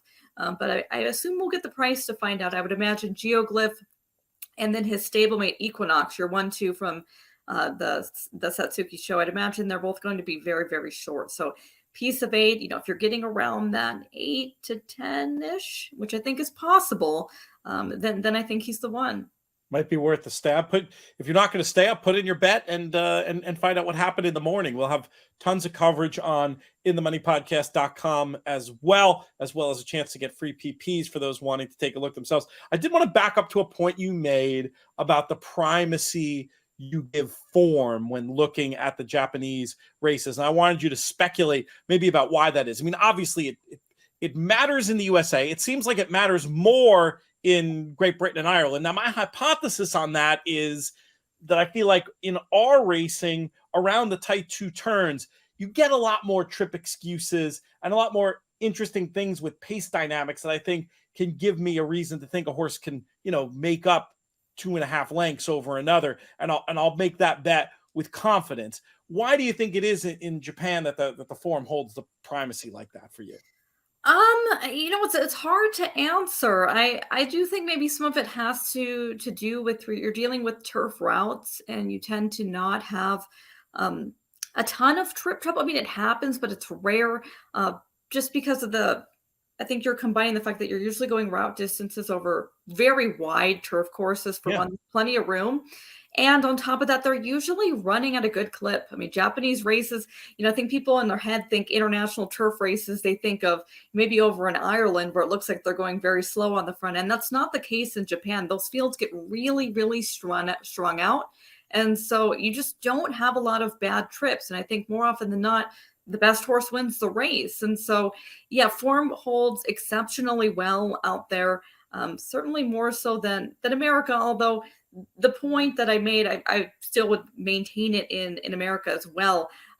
Actually, the point that when I first made that point on Twitter to people, it came with an American kind of turf rivalry a few years ago. If you remember, Main Sequence and Twilight Eclipse, they ran against each other a number of times in South Florida. And I remember that season people would say, well, I'm just picking Twilight Eclipse because he only won by a little bit. And I'd always just say, well, but why? Why is he going to win now? So I always kind of try to push to people, if there is a significant margin, which to me is half a length or more, then you need a justifiable reason to overturn that form if it's a short period of time between races. For sure. And that's right. Condition would be another reason why you could make that case. One's off a layoff, 1 second off a layoff, that kind of thing. But I think the points you made were all very important about, in a route race, you've got more opportunity to overcome trouble. In a wide course, on the turf especially, the amount that you're running full speed, if you're a closing type horse,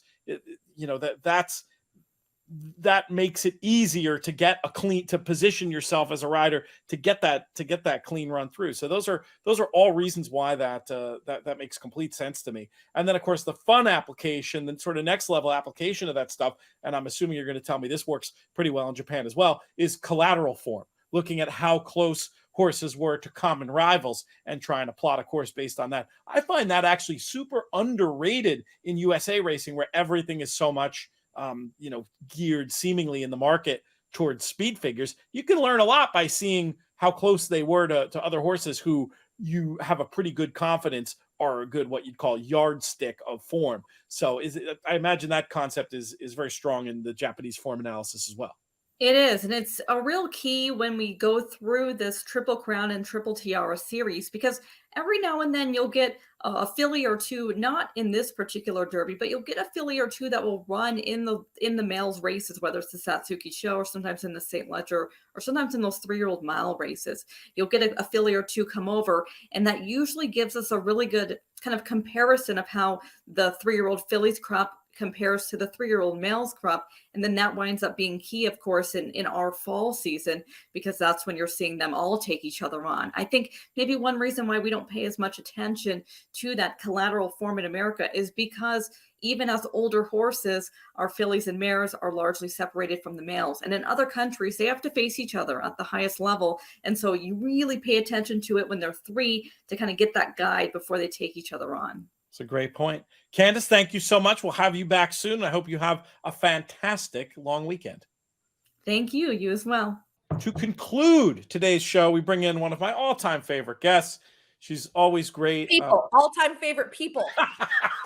Well, we're getting there. We're getting there. Oh, okay. We're getting there. You may be jumping the gun slightly. Helped us out coming to Lexington to do our final answer show. Does such a great job week in, week out on the owner's box with Billy Koch. Though I do have some issues with the guest for this week. Like, that guy's head isn't big enough. You got to puff it up even more by having Jonathan. Worry. I called him out. I totally called him out. I was like, excuse me, sir. You have told me you don't know which end eats and which end poops. The voice you hear, you recognize the inimitable tones of Michelle Yu. Michelle, how are things? I'm doing good, Pete.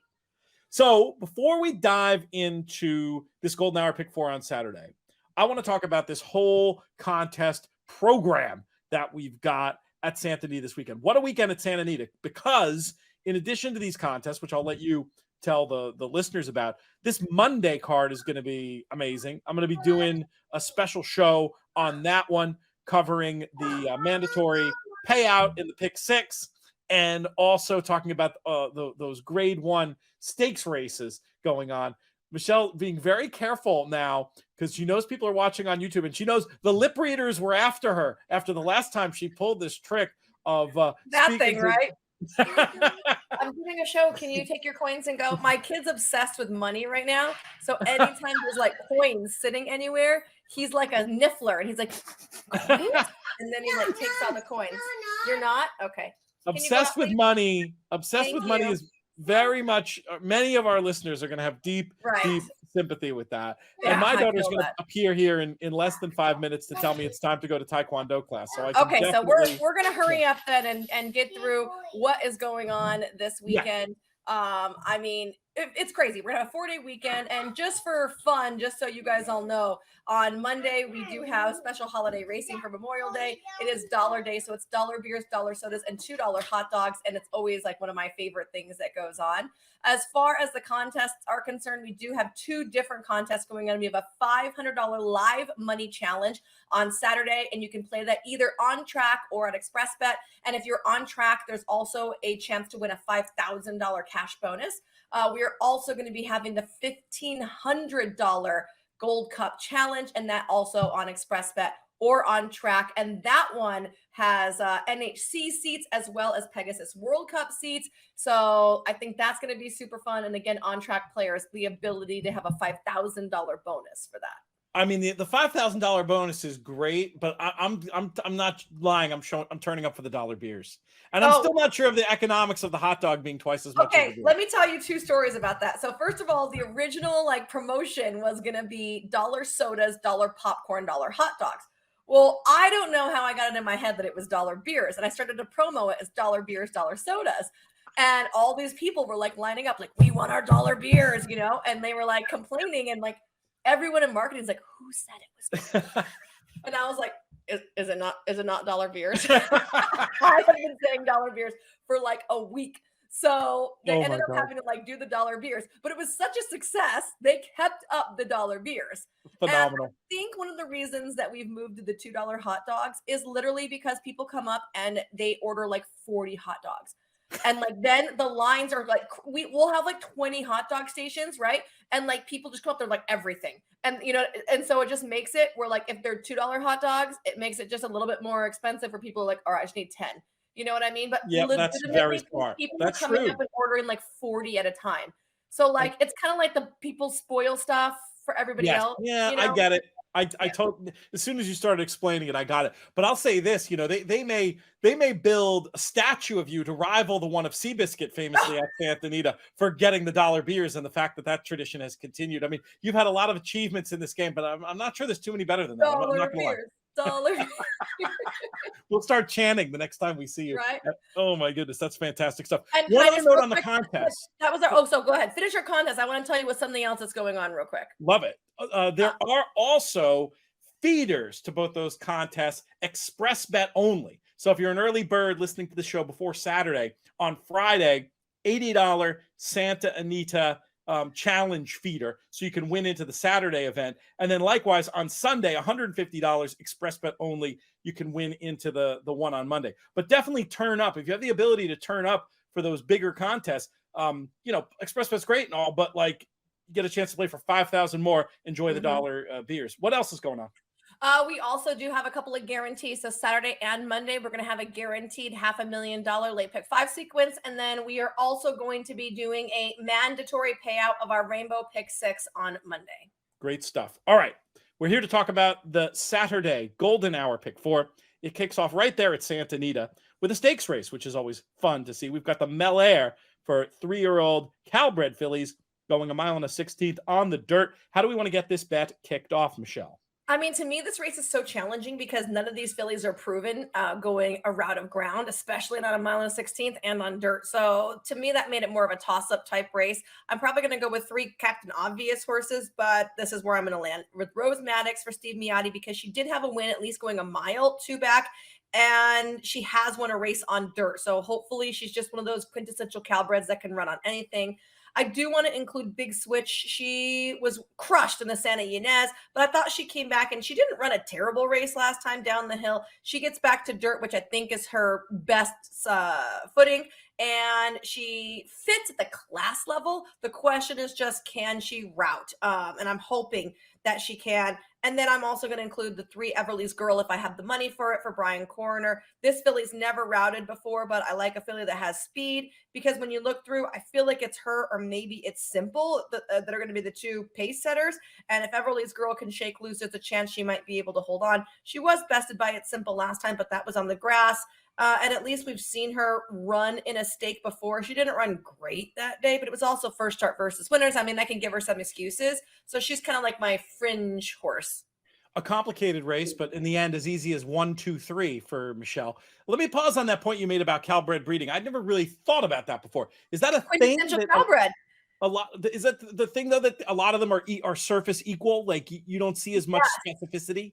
So basically, if you want to be a successful Calbred, because we have our Golden State program, so it's a preset series of races. And like, if you're a 3-year-old filly, it's not going to be like, there's not going to be a whole series of dirt sprints and a whole series of turf routes, right? You have your 8 races throughout the year that you can target for these $100,000 plus purses. So in order to maximize on those specific races and to pay to be a Calbred, you certainly want to be able to run on everything. So if you can run long, short, dirt, turf, and possibly chuck in a synthetic out here and there, you have the ability to run the gamut, because all of these races are spaced well enough that you could run in all of these in your division, right? As you get into like the older male, they tend to kind of stretch them out a little bit, where there's like 3 sprint races and then some miles and then some, so you could maybe hit up a couple of those. But really, if you are a multi-surface threat and a multi-distance threat, you are the quintessential Calbred. I like the idea of that. And do you think it's worked its way into the breeding? Yes, certainly. Yeah. I think so. Like when we're looking at horses that we want to buy and that are Calbred, I mean, we're always looking at, okay, is this horse going to be able to do X, Y, and Z? Like, is it great to have a Grayson that, yeah, sure, that's great, because, they'll most likely run on grass. But Graysons are not impossible on turf or on dirt, and they're not impossible sprinting, even though you think of them as a router. So, certainly that does play into I'm looking at what sires that you want to go ahead and use for these Calbred horses. A sire that is throwing animals that can run on everything and at multiple distances just gives you more hope that your horse is going to be able to be a good Calbred. Let's move up north. Golden Gate Fields, race number 8, 3 and up filly and mare allowance types, going a mile and a 16th on the turf. Oh, I didn't give my picks on the first race. You're not I'm rushing. Me. No, I'm giving picks on the first Billy race. Does that. Billy makes me do picks and doesn't say anything. No, no. I went with Big Switch. I think this is the better surface. I think on pedigree should be able to stretch out. Sadler has a good record with these type of layoffs. A bit Captain Obvious, but that was the first one I wanted to mention. I also want to mention, with a great film reference in the name, number 6, Ute, Your Honor. A question mark going the distance for sure on dirt, but the way this one has passed most other tests, I think is a contender. I don't really see the excuse for the last run. Maybe got cooked being a little closer than usual, but Ute, Your Honor, has been consistent enough before that I'm going to give another chance in Santa Anita's race 8, which now takes us to Golden Gates. What's that? You're singling? No, I'm going with the 2. I'm going to go 2-6. Oh, 2. Yeah, okay. I thought you were like vice versa. Okay, sorry. No, I'm going to go 2-6, and then look, I mean, it's just the kind of thing where in the golden hour, especially, I tend not to get spready in these first 2 legs, with the thought of, you know what, I'll just come back. I do the opposite. I'm like spread and then narrow it down because I want to get past. I hate being out the first leg. It's not fun, but like the fact is, then you only have to suffer 1 race and you're right back in the double. So that's my logic. I don't know if it's right or not. Let me give you my very quick thought on Golden Gate race 8. I really did like the number 4 Bellamore a lot. And with that same idea, if I'm wrong, I'll come back in the double. I was just going to use the 4. Well spotted, shipping up from Southern California. First turf, but on the blood, might be better on the surface. And I just thought the key thing for me was had the right combination of speed and stamina for this group, which doesn't have a ton of speed. So I think Bellamore can be forward and finish best of all in Golden Gate's 8th. How did you see it, Michelle? So I liked the 1 natural color for Manny Padilla coming off a win. I mean, this horse came off the layoff and looked really good coming from just off the pace on the surface, in which she prefers. And I think she should be able to stretch out successfully. I also used Assignation for Steve Sherman. I thought the last 2 races were really good. Again, proven turf form in that particular horse. And this one, if there is pace, should be able to run at it. And if there isn't, is the horse that can lay closer. Not every horse can lay close, even if they're going slow, right? They just like to be further back. So I like the fact that this horse is relatively versatile. And if I have the money to go one more, which I think I am, because I'm going to single later, I would use Music Festival for Steve Sherman off the drop. All right, Music Festival, who is number 2 at a price. I have no numbers. Oh, is it a price? I have no numbers and no odds on my screen is like old. It's early, see? So there's like nothing on it. I like the demo. I like the little demo. There we go. Oh. We should get sponsorship from both Daily Racing Form and the company that makes the ring light, for those of you who are watching on YouTube. Yeah, 12-1 on the morning line for Music Festival, which is also a great name. So yeah, we will not win or lose. We will win or lose separately, it sounds like, in Golden Gate's 8th. But maybe we'll get back on the same page as we head back down south to another stakes race at Santa Anita, where we've got 3 and up Cal-bred fillies and mares in the Franz Valentine Stakes going 1 mile. Michelle, who do you like in here? Okay, so I like Alice Marble in here. She's coming off a really good runner-up in the Monrovia, and that was going 6.5. She is going to be stretching out to 2 turns for the first time, but I think she can do it. She's by Grazen, again, wonderful Cabret sire. She's out of a More Than Ready mare. To me, that says she should be able to handle the 2 turns in here. So I certainly want to go ahead and use her. I think I'm going to single her. But if I don't, I'm going to use self-isolation as well in here. And I say I don't know because there could be scratch. You know what I mean? Like some things can come into play. So I'm kind of giving you like a larger ticket. But right now, I'm highly considering singling Alice Marble on class alone. But if I'm going to use 2 horses, it's going to be self-isolation as well for Doug O'Neill. She has won 2 of her last 3 outs. She is proficient at a mile on the grass. And she is stepping up in class today, but I thought she ran decently last time versus Open Company to think that she might be able to be competitive here. The only drawback for both my fillies, I feel like they want to be towards the front end, so I hope they don't just duel themselves into submission. That would be frustrating, but I do think Alice Marble will be able to shake loose.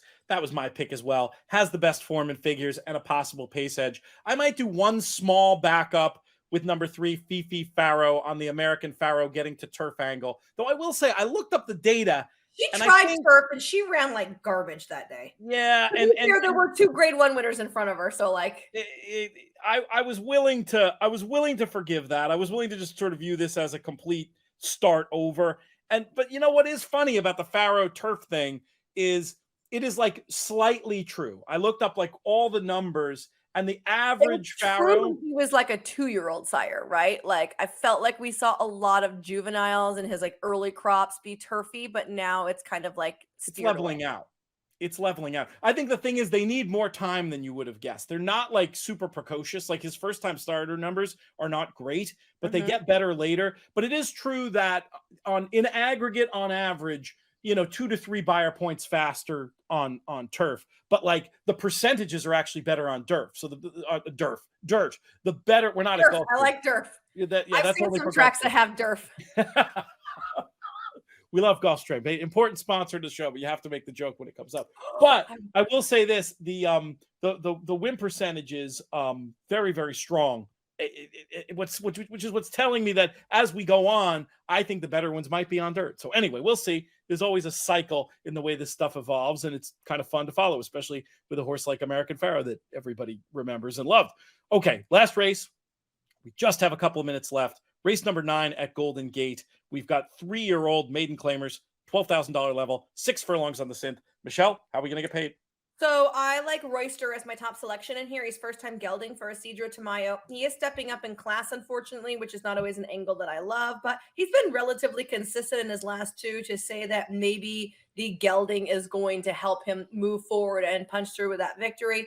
Again, if there's any shuffling around, my like B column horse would be Too Late to Call for Tim McKenna, taking a class drop down, but has tried this level before to no avail. But I love a horse at a turn back in distance, and this horse routed last time and is coming back to sprinting. So, if there's some scratches around there or something happens, that would be my B selection. Too Tall to Call, the 2 runner behind Royster, the 3 runner. Have you, in your single days, did you ever meet a man who was too tall to call? No. I'm pretty short though. Most people are taller than me, so it's like, meh. just fits in. I was going to use the favorite, the 5 Frisco Kid, has that I big feel like we used that horse last time, didn't we? Yeah, dropping. I mean, just seemed master of the obvious, but a horse I didn't want to get beat by in this. I thought that the Chief Has Tricks. This horse caught my eye a little bit, and now I see 15-1 on the morning line. The last race was on turf and against Elders. The best run, you got to dig back in the PPs. It was 4 races back, but it was on the lead, maybe from the rail without a ton of speed here. Maybe they try to make the lead again with the one runner. The Chief Has Tricks. I'll try at 5-1. Michelle is 3-2. Hopefully we gave folks some ideas to help them out in this Golden Hour Pick 4 on Saturday. But in any case, you got to get involved at Santa Anita this weekend with these contests, and especially on Monday with the Force Out and the dollar beers. And thank you once again, Michelle, for bringing us the dollar beers. We horse players, we appreciate it. We appreciate you. Oh, thank you. It was my pleasure to bring dollar beers to everybody at no expense of my own. All right, that's going to do it for this edition of the show. If you're listening on audio, we kicked off with JK. We'll thank him. We had Dallas Baker, Nick Tammaro, Jessica Paquette, Candice Hare, and of course, Michelle Yu. We'll thank our founding partners, the Thoroughbred Retirement Foundation and 10 Strike Racing. Always appreciate their support, really helping us get moving and grooving on these airwaves. But most of all, we appreciate all of you, the listeners, for making these shows so much fun to do. This show's been a production of In the Money Media. Our business manager is Drew Coatney. Our chief creative officer is Jonathan Kinchin. I'm Peter Thomas Fornatel. May you win all your photos.